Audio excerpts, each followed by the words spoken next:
Witam serdecznie na kanale kuchniamagdy.pl. Dzisiaj upieczemy ciasto Czarny Las. Trzeba upiec biszkopt czekoladowy, a na niego składać się będą 220 g mąki pszennej tortowej, 6 jajek, 300 g cukru, 125 ml oleju rzepakowego, 3 łyżki kakao, 40 ml wody, 1 cukier wanilinowy i 2 łyżeczki proszku do pieczenia. Najpierw wymieszamy sobie produkty sypkie, czyli mąkę, proszek do pieczenia i kakao. Wymieszamy, łącząc składniki w jedną całość, a następnie składniki wymieszane przesiejemy przez sitko.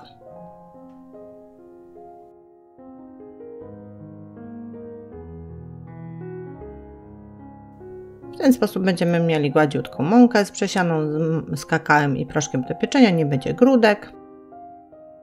I na chwileczkę odstawiamy, bierzemy drugą miskę, a do niej dajemy białka jajek, żółtka stoją czekają z boku, szczypta soli, mikser i miksujemy na sztywną pianę.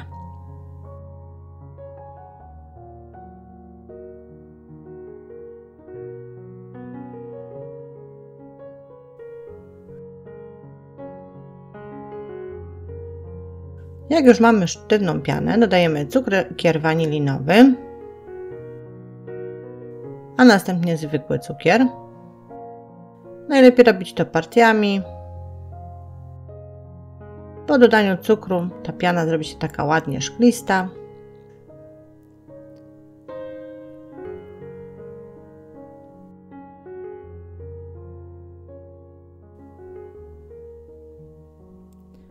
Jak dodamy już cały cukier, to przyszła pora na żółtka. Je dodajemy pojedynczo, żeby nie pozbyć się tego powietrza, które żeśmy wcisnęli w pianę. Dodajemy, mieszamy.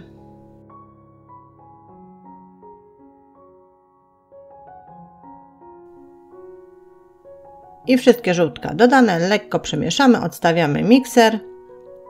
Teraz już łyżką będziemy mieszać 3 składniki, czyli przesianą mąkę z proszkiem do pieczenia i kakao, dodawaną na zmianę z wodą i olejem. Trochę mąki, trochę wody, trochę oleju i mieszamy.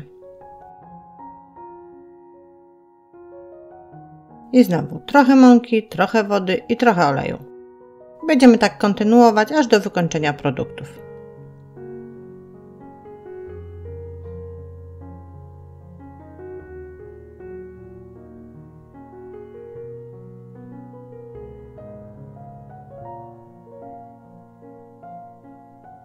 To chwilkę zajmuje. Jeżeli Państwo będą chcieli, to taki biszkopt można sobie przygotować dzień wcześniej, wsadzić w woreczek i on jak najbardziej będzie się nadawał do składania ciasta w dalszej kolejności z masami. Będzie przygotowany i będzie czekał. A my kontynuujemy dodawanie produktów. Kiedy to już wszystko zrobimy, przygotowujemy sobie foremkę, której sam spód wykładamy papierem do pieczenia. Wylewamy naszą masę na biszkopt do foremki. Wyrównujemy, układamy.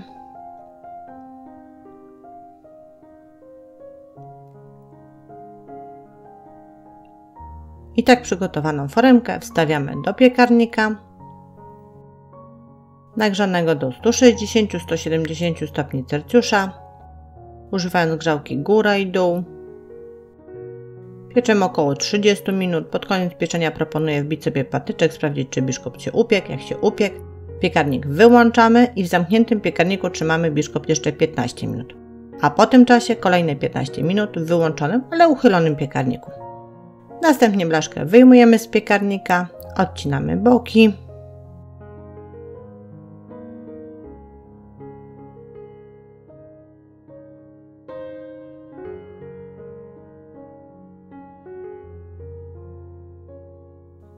Wyjmujemy biszkopt z blaszki.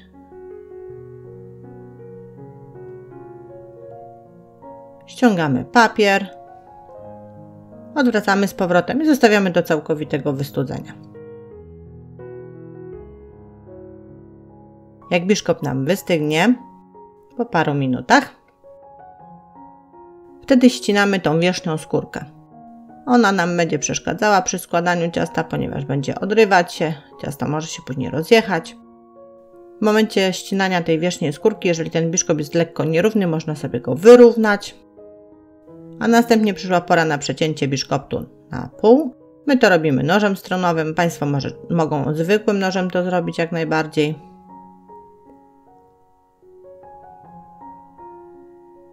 I po uzyskaniu 2 blatów przygotowujemy sobie poncz do nasączenia naszego biszkoptu. A tutaj potrzebujemy 100 ml kompotu z wiśni, 100 ml przygotowanej wody, 2 łyżeczki cukru i opcjonalnie łyżka alkoholu, jeżeli ktoś nie da dzieciom do jedzenia. Dodatkowo będziemy potrzebowali jeszcze 360 g wydrylowanej wiśni z tego kompotu. Do miseczki dajemy kompot, mieszamy z wodą, dodajemy cukier i w tym momencie, jeżeli chcemy, dodajemy alkohol, jeżeli nie, tak jak w naszym przypadku, zostawiamy sam poncz. Wracamy do naszego biszkoptu. Foremkę, w której go piekliśmy, wyłożyliśmy świeżym papierem do pieczenia.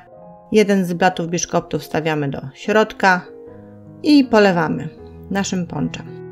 Z zasady jest tak, że około 100 ml ponczu wystarczy do nasączenia jednego blatu biszkoptu i on będzie wtedy taki fajnie nasączony. A na nasączony biszkopt wykładamy nasze wydrylowane wiśnie i postarajmy się je tak leciutko rozłożyć, żeby mniej więcej to było równomiernie. Tak przygotowaną blaszkę zostawiamy do późniejszego składania ciasta. A teraz zajmiemy się kremem czekoladowym i na niego będziemy potrzebowali 500 ml śmietanki kremówki 30%, 250 g serka mascarpone, 75 g cukru pudru, 150 g czekolady gorzkiej, 2 łyżek żelatyny i 50 ml wrzątku do żelatyny. Bierzemy sobie miskę, wlewamy śmietankę kremówkę. Śmietanka musi być bezpośrednio wyjęta z lodówki, dobrze schłodzona i ubijamy. Nie będziemy ubijać jej na sztywno. Musimy wyłapać moment, kiedy zacznie nam gęstnieć.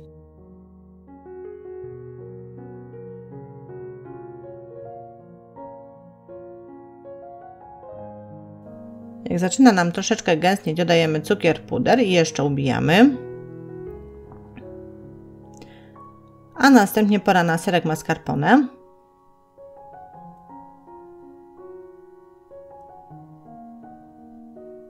Dodajemy, mieszamy. Ta śmietanka jeszcze się zagęszcza.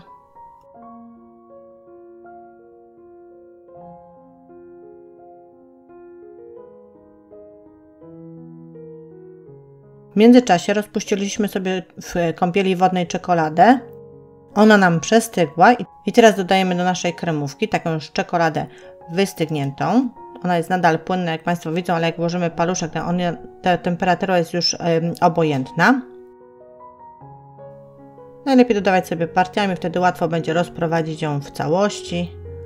Ona się łatwo wymiesza. I pora na żelatynę. Żelatynę też wcześniej rozpuściliśmy we wrzątku i zostawiliśmy do przestudzenia.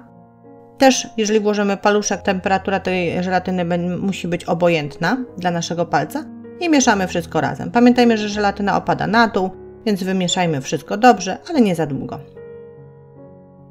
I taki krem czekoladowy wykładamy na naszą wcześniej przygotowaną podstawę naszego ciasta, czyli biszkopt z wiśniami wydrylowanymi.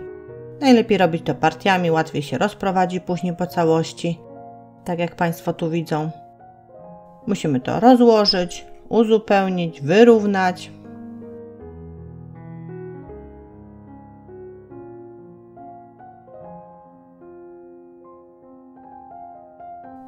I przykrywamy to wszystko drugim blatem biszkoptu. Proszę uważać, nasza foremka jest już na poziomie naszego biszkoptu, czy odwrotnie, biszkopt na poziomie foremki.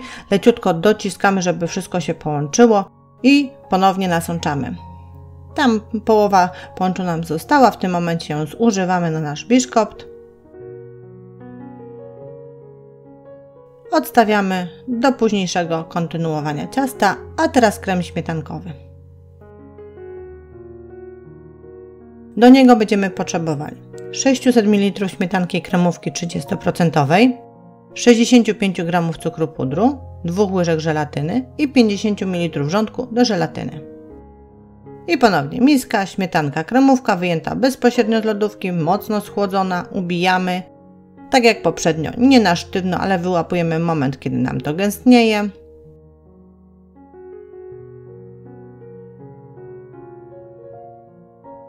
Jak wyłapiemy moment, dodajemy cukier puder.